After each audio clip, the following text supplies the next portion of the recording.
Coming up on today's show, we hear about the miraculous power of Jesus Christ. Joy in the City True Stories is a program that highlights people and organizations having an impact in our city. All too often, we hear about the problems and dysfunction in our culture. But we're coming from a different approach as we take a look at the good things going on right here in our community. I'm Lindsay Irvin, and you're about to see what God is doing in our city. The Bible tells us in Isaiah 53:5 that Jesus was pierced for our transgressions. He was crushed for our iniquities. The punishment that brought us peace was on him, and by his wounds we are healed. This is one of the many healing scriptures that we can recite and memorize, but too often we don't see the miracles manifest in our lives. But this does not change the fact that God still desires to do miracles in your situation. Today, we want to build your faith as we hear from Pastor Walt Smith on how God did a miraculous work in his life. Health is a very meaningful part of our life. I'm Walter Smith. I pastor Abundant Life Assembly of God here in Altoona. And it was about over 25 years ago that after I was having a few complications and some problems, I had gone to see my doctor. It was on a Friday afternoon. I remember it very, very well. He examined me. I had put some things off, as most men do. And he had a little concern in his voice, called in another associate of his, and they said that I needed to come to the hospital, Geisinger Medical Hospital in Danville, PA, on Monday morning, prepare myself for surgery because they said there was a mass. It was testicular cancer. It was escalated, and they said that it was very, very serious. So Monday morning I showed up, very nervous. Our church had prayed, only to realize that, it was serious. It devastated my wife and some of our family, but I had a good feeling that I knew that God was going to do that in my life that was vital. I went through surgery. I was involved in radiation later on. They wanted me to go through some chemotherapy, but we didn't go quite that far.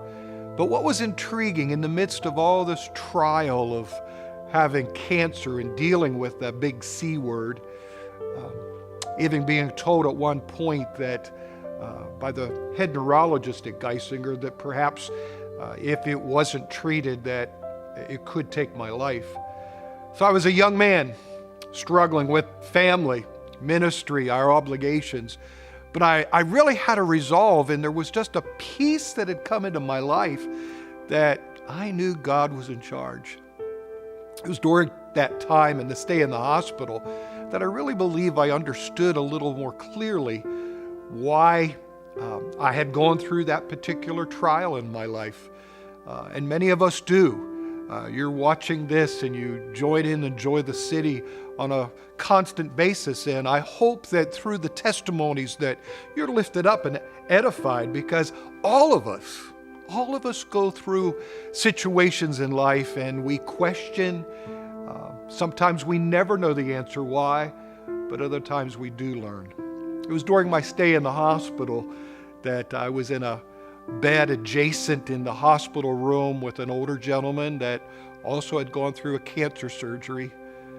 I had to laugh because it was after about 3 days from my surgery, and before I really even went into the radiation aspect of it, that he looked over at me and he says, we had learned each other's name. He said, "Walter," he says, "I understand you're a minister and you've had a number of the ministers come in and pray for you."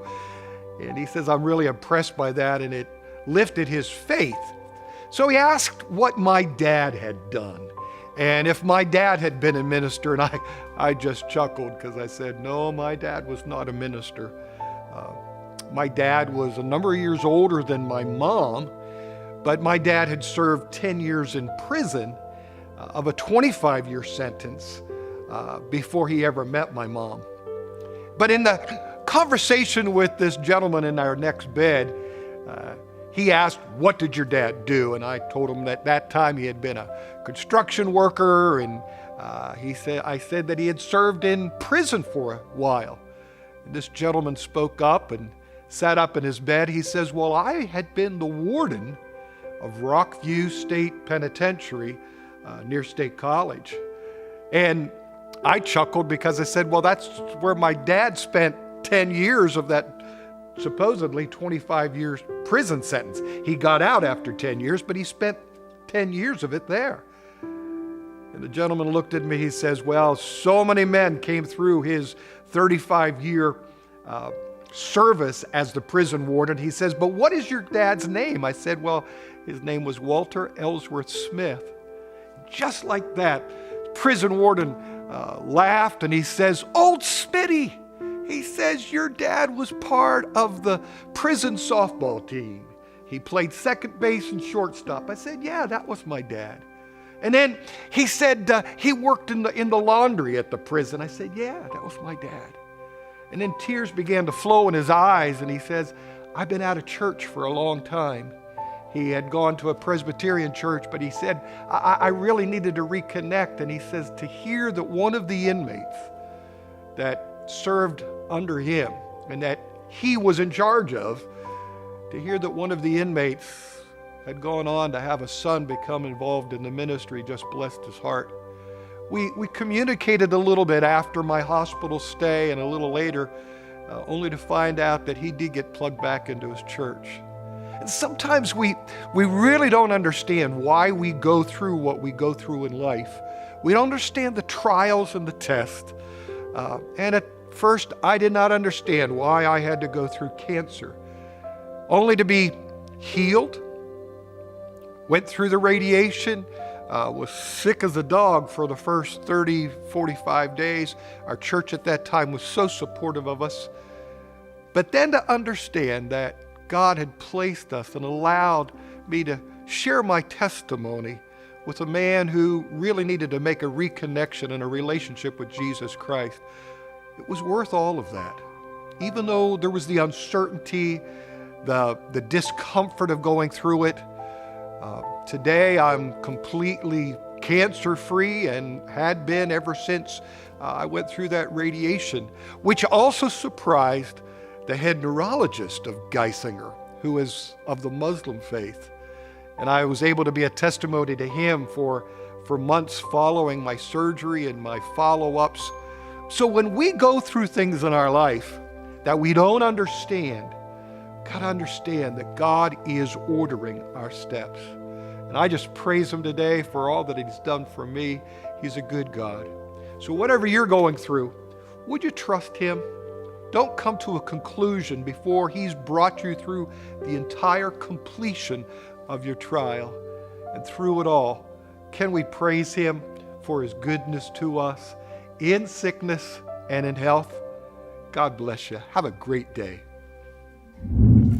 That's all the time we have today. Thank you for watching Joy in the City, True Stories. Join us next week as we highlight another person or organization having an impact in our community.